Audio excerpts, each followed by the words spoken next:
Oh, okay, so here I am up at the studio and I'm just about to demonstrate one of my favourite squat variations, the Hindu squat, and this follows the previous post with regards to the Hindu push-up, which is moving with strength and flexibility, mobility of the spine in a horizontal plane of motion. However, the squat is in a vertical plane of motion, and I enjoy it because it helps iron out imbalances caused from everyday occupational recreational activities where most people are in flexion, and the Hindu squat incorporates an element of extension. So what do I mean by flexion? Well, flexion is hunched over. Most people spend long periods daily sat down, hunched over computers, all kinds of activities. We're hunched over and we're looking to counterbalance that with extension. And the thing is, where we're hunched over, this can cause all kinds of imbalances. And for example, a lot of guys, they sit in that plane of motion all day, leading to these imbalances, and then they head to the gym and look to pick up the biggest, heaviest weight, put it on their back, and then try to squat with it. However, just adding to these imbalances, then they wonder why they end up with aches and pains and niggles.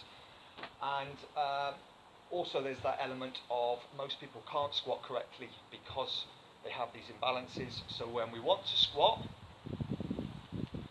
they end up hinging. Two completely different exercises, hinge and squat. And that is why you see these people, these guys with the weight plates under their heels with the biggest weight. And ideally you want to iron out those imbalances before you even put weight onto your back. If you can't even stand or squat with good form, what business have you of putting the heaviest weight you can find onto your back? And it comes down to ego. So so most people also, when they squat, they just drop straight down.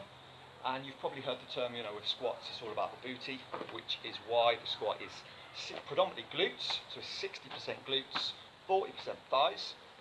So what we need to do is kind of sit back, almost like you're sitting back onto a chair. You keep the weight onto the heels, you push your chest out, and you squat. However, if all this back line is tight from being in flexion all day, this is why people want to hinge. So there's also the reason people don't sit back is because there's that subconscious fear of the unknown. You don't know what's behind you, so they just drop straight down, where ideally you want to sit back, push your chest out and drive up. So the Hindu squat incorporates this element of extension, which just doing that feels great because it counterbalances, a few seconds counterbalances hours of this. So the Hindu squat, I use my hands, I start in extension, eyes up to the sky, get that vertebrae in the neck, it hits every vertebrae in the spine. So as I sit back, I'm going to scoop with my hands, sit back, up I come, back into extension. So from this angle, arms back, eyes up. Now if you type, you may feel a bit of tightness in that lower back, hence why I've got that bend in my knees. So I've got this this extension, that's flexion, we don't want flexion. Extension, sit back, use the arms for balance. It feels great. So from this angle, arms back, eyes up, extension, sit back.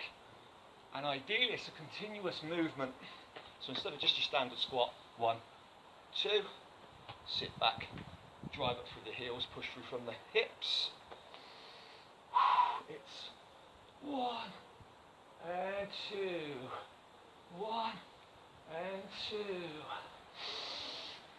Great strength and mobility exercise. Help iron out those imbalances. Great for the spine.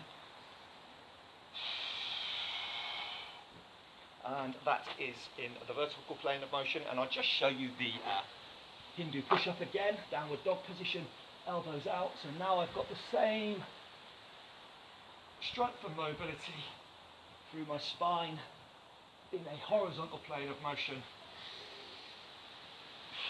Eyes up, extension, and squat. And that feels great. After just a few reps, I feel a lot looser already. So why not give the Hindu squat a try? If you like this one, you can sign up, claim your free Waking the Warrior blueprint. So until the next time, train for purpose and train safe.